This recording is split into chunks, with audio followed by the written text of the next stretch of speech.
Hello and welcome. Today we are in the Philippine Islands doing Coron Island Tour Alpha. This is part 1, the Twin Lagoons. The Philippine Islands are an archipelago on the western side of the Pacific Ocean, and we are on the western side of that in Coron. Coron Island is a triangle-shaped island in Palawan. You can do this tour from Coron Town, but we did it from Kayangan Island instead. There had been a recent tropical disturbance that had delayed some of our trip, but here in Kayangan Island, it had resulted in a lot of waves. On the lee side of the island, we were protected and the waves were pretty minimal, but once we came out into the open ocean, it was pretty dramatic, the difference, and I would definitely recommend anyone doing a tour across open ocean to bring Dramamine in case of issues. All 5 stops on the Coron Island Tour Alpha are in the same general area. The first stop is the Twin Lagoons. These are 2 lagoons that are linked. We came through a rock tunnel entrance here next to this boat parking area, and then we swam over to the shallow water entrance, which is also a way to get in during high tide because the rock tunnel can be so low that you have to climb over or are unable to get through in kayaks, as you will see in the video. We arrived at about 9 o'clock at the Twin Lake area. Here you can see the number of boats that were already here dropping off their visitors or tourists and guides. If you are in one of those kinds of boats which have the outriggers, it can be a bit of a traffic jam. Because we came in a speedboat, our captain was actually able to weave in between all of these and get us right up to the rope that delineates the swimming only area from the boat area. There are a number of ways to go about moving from your boat into the Twin Lagoon area. The most common that we saw was people who were just swimming using their mandatory life vest. We chose to bring snorkels, fins, and masks so that we could swim in. And there were a number of people who decided to use a kayak. You need to do what is best for you, but remember that this is partially fresh water, so you're not as buoyant as in salt water, although it was extremely calm. Also, we did talk to a number of people while inside who did not have fins or a kayak, and they were extremely frustrated by how slow they were moving. Carrying the mandatory life vest was very frustrating as well. As a veteran snorkeler, wearing the vest correctly left you out of the water in a weird way and hurt your neck. So many of us ended up either reversing it or sitting on it and just pushing it ahead of us. If you come during high tide, there are stairs that lead over the rock tunnel, which is another option if you do not go to the shallow water crossing. It is pretty congested in this area, and we tended to bump into a number of people as we went through. Here are the stairs on the other side. And right here you can see how kayakers are having to do a bit of a limbo in order to get in, and a couple of them did hit their heads. So be conscious of how you're getting in and be careful as you move through.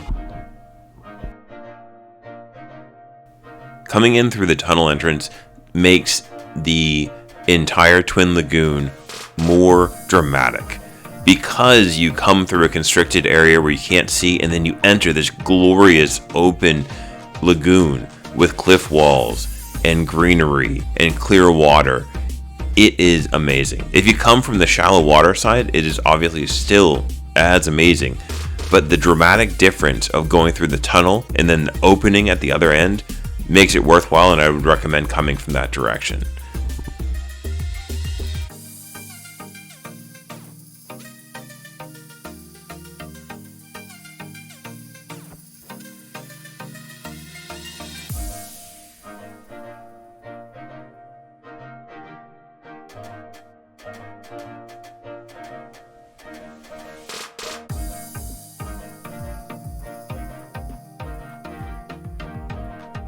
As you swim around, you'll note that the upper 3 to 4 feet of water is not very clear. It's got this silky texture, and that's due to the mixing of the fresh and the salt water. Once you get below it, the visibility tends to clear up a little bit. However, we found that there was not much down in the depths here. Some hard coral and a couple of fish, but not much to explore. I don't think that the snorkel and the mask were necessarily required. It would have been easier just to go ahead and grab the fins and move around, but it did make moving between the various locations using the fins much easier.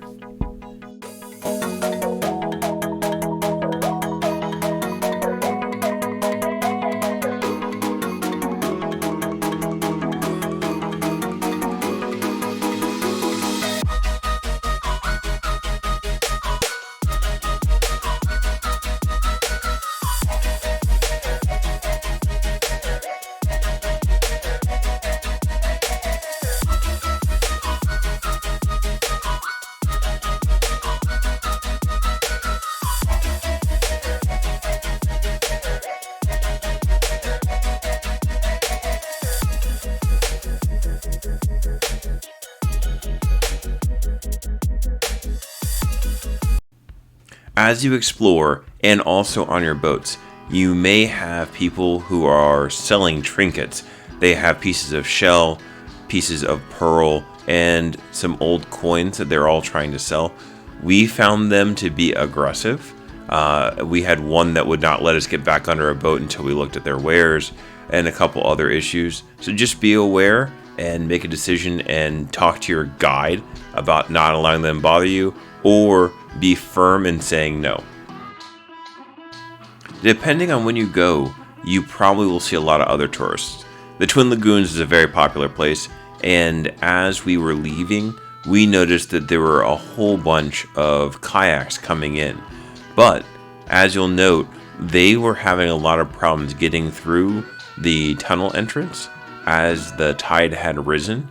So you want to be aware, if you do have a kayak entrance, they either use the low water crossing or they time it so that they are here at the correct time.